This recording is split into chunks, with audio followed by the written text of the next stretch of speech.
ખાંભા તાલુકાનું રાણીપરા. ખાંભા તાલુકાનું રાણીપરા. બોલો બોલો બોલો. પ્રશ્ન અમારો એવો છે કે ખેડૂતો જે મવા માર્કેટિંગ યાર્ડની અંદર ડુંગળી વેચવા જાય હા એમાં કોથળા ખેડૂતોના હોય, કોથળાનો ભાવ 35 રૂપિયા હોય હા હા સાહેબ. અને ડુંગળીનો ભાવ આવે 70 રૂપિયા. હા બરોબર છે. બરોબર છે. તો ગાડી ભાડું અહીંથી અમારે 40 રૂપિયા થાય, એક કોથળાનું અને ગાડીનું ભાડું અહીંયા ઉતારે ને અહીંથી ચડાવીને ઉતારે 40 રૂપિયા થાય. હા બરોબર. અને કોથળાના પૈસા જે ખેડૂતને આપવા પડે છે ને એ વેપારીના વાવવા જોઈએ. આપણે કપા લઈને જાય તો વેપારી કેમ કપા લઈ લે, માંડવી લેવા જાય કેમ અને કોથળા માંડવી લઈ લે, હા એમ ડુંગળી લોકો લઈ લેવા જોઈએ, કાં તો કોથળાના પૈસા વેપારી આપવા જોઈએ. હા બરોબર છે.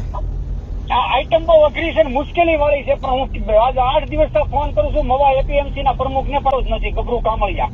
કાંઈ વાંધો નહીં, મને એનો નંબર નાખો. બરોબર. અમે આવશું, તમે બધા અમારી ભેગા આવજો. આપણે આનું નિરાકરણ આપણે બધા સાથે મળીને એનું નિરાકરણ કરીશું. ખૂબ ખૂબ આભાર જગતના તાતને.